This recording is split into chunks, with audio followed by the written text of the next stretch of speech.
প্রিয় শিক্ষার্থীরা, তোমাদের সবাইকে আসসালামু আলাইকুম ওয়া রাহমাতুল্লাহ।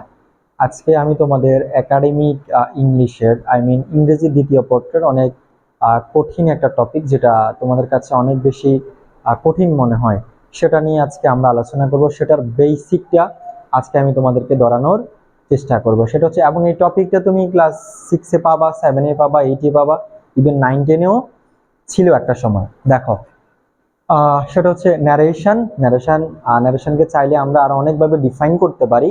একটা হচ্ছে স্পিচ এবং হচ্ছে ন্যারেটিভ স্টাইল। এখন ন্যারেশনের যে সংজ্ঞার মধ্যে আমরা জানি, সেটা হচ্ছে বক্তার বক্তব্যকে স্পিচ বলে। মানে বক্তা যে কোনো ধরনের কথাবার্তা বলেন, যে কোনো ধরনের স্পিচ উনি দেন, যে কোনো ধরনের বক্তব্য উনি তোমার সামনে দিচ্ছেন, তুমি এটাকে কি বলবা? ন্যারেশন বলবা। তুমি এটাকে স্পিচও বলতে পারো, এটাকে ন্যারেটিভ স্টাইলও বলতে পারো। এবং ন্যারেশনকে আমরা চাইলে দুই ভাগে ভাগ করতে পারি। কয় ভাগে ভাগ করতে পারবো? দুই ভাগে। একটা হচ্ছে ডিরেক্ট স্পিচ, আর একটা হচ্ছে ইনডিরেক্ট স্পিচ। এখন ডিরেক্ট স্পিচটাকে, যদি বক্তার নিজস্ব কথা উদ্ধৃত করলে তাকে বলা হয় ডিরেক্ট স্পিচ। অর্থাৎ বক্তা যখন তার নিজের কথা নিজে বলতেছেন, আমার কথা আমি নিজে বলতেছে, তখন আমি এটাকে বলবো ডিরেক্ট স্পিচ।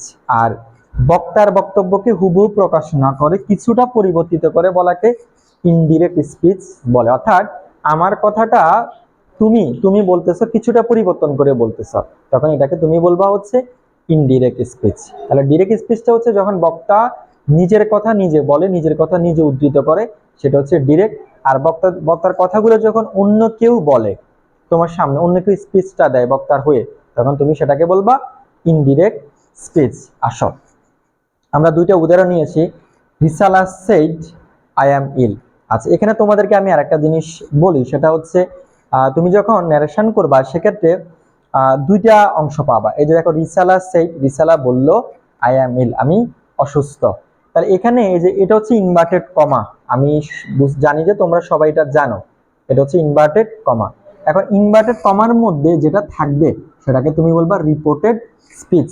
ইনভার্টেড কমার মধ্যে তোমার ন্যারেশনের যে পার্টটুকু থাকবে ওটাকে তুমি কি বলবা? Reported speech. আর ইনভার্টেড কমার বাহিরে যে ভার্বটা আছে, ইনভার্টেড কমার বাহিরে যে ভার্বটা আছে, সেটাকে তুমি বলবা রিপোর্টিং ভার্ব।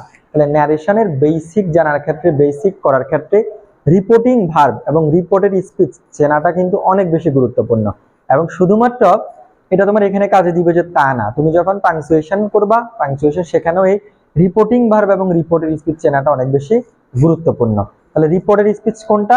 যে স্পিচটা তোমার কমা কোটেশনের মধ্যে থাকবে, ইনভার্টেড কমার ভেতরে থাকবে, সেটাকে তুমি বলবা রিপোর্টেড স্পিচ। আর কমা কোটেশনের বাহিরে যে ভার্বটা থাকবে, সেটাকে তুমি কি বলবা? Reporting verb. তাহলে রিসালা সেড, এখানে সেডটা হচ্ছে রিপোর্টিং ভার্ব। আই অ্যাম ইল, আমি অসুস্থ, এটা হচ্ছে আমার রিপোর্টেড স্পিচ। এখন রিসালা সেড, রিসালা বললো আমি অসুস্থ, তার মানে রিসালার কথা রিসালা নিজেই তোমার কি করতেছে? উদ্ধৃত করতেছে, নিজেই বলতেছে। তাহলে তুমি এটাকে বলবা direct speech. On the other hand, দেখো ইনডিরেক্ট স্পিচ তুমি কিভাবে করবা। তাহলে দেখো, এখানে এই যে রিপোর্টিং ভার্বের আমি কোনো পরিবর্তন করলাম না, রিসালা সেড। তুমি যখন ডিরেক্ট থেকে ইনডিরেক্ট করবা, সেটা অ্যাসার্টিভ সেন্টেন্সের ক্ষেত্রে যে ইনভার্টেড কমা আছে, ইনভার্টেড কমার পরিবর্তে তোমাকে দ্যাট বসাইতে হবে। কি বসাইতে হবে? এটা যখন আমরা পরের ক্লাসগুলোতে এটা নিয়ে আলোচনা করব, তোমরা একটু ভালো বুঝতে পারবা। শুধুমাত্র এইটুকু জেনে রাখো, যখন তুমি ন্যারেশন করবা, অ্যাসার্টিভ সেন্টেন্সের ন্যারেশনের ইনভার্টেড কমার পরিবর্তে তুমি কি বসাবা? দ্যাট বসাবা। এখন দেখো, এখানে আছে আই, এখানে হয়ে গেছে শি। এখন এটা কেমন হয়েছে একটু খেয়াল করো। তোমরা নিশ্চয় জানো আই হচ্ছে কোন পার্সন? First person. তাহলে ফার্স্ট পার্সন সে ফলো করবে সাবজেক্টকে, এই বাক্যের সাবজেক্টকে রিসালা। ফার্স্ট পার্সন ফলো করে সাবজেক্ট, এইটুকু জেনে রাখো। আমি যখন পার্সন পরিবর্তনটা পড়াবো, তখন তোমরা আর একটু ভালো বুঝতে পারবা। এটা first person, first person follow করবে কাকে? সাবজেক্টকে, সাবজেক্টকে রিসালা। তাহলে রিসালার পরিবর্তে আমি প্রোনাউন কি বসাবো?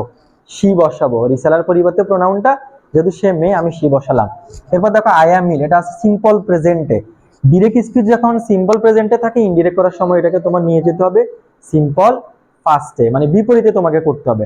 সিম্পল প্রেজেন্ট থাকলে সিম্পল পাস্টে নিবা, প্রেজেন্ট কন্টিনিউয়াস থাকলে ফার্স্ট কন্টিনিউয়াসে নিয়ে যেতে হবে।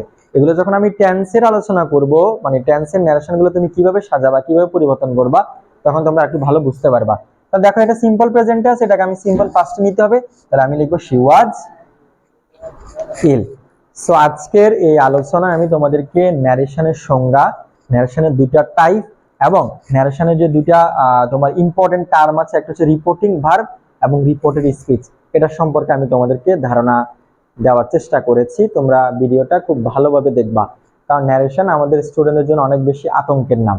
আমি চেষ্টা করব ধারাবাহিকভাবে ন্যারেশনের আলোচনাটা কন্টিনিউ করার জন্য। সো তোমরা বাসায় ভালোভাবে ভিডিওটা দেখবা, নোট করবা, এবং কোথাও যদি প্রবলেম হয় আমাকে জানাবা। তোমাদের সবার জন্য শুভকামনা।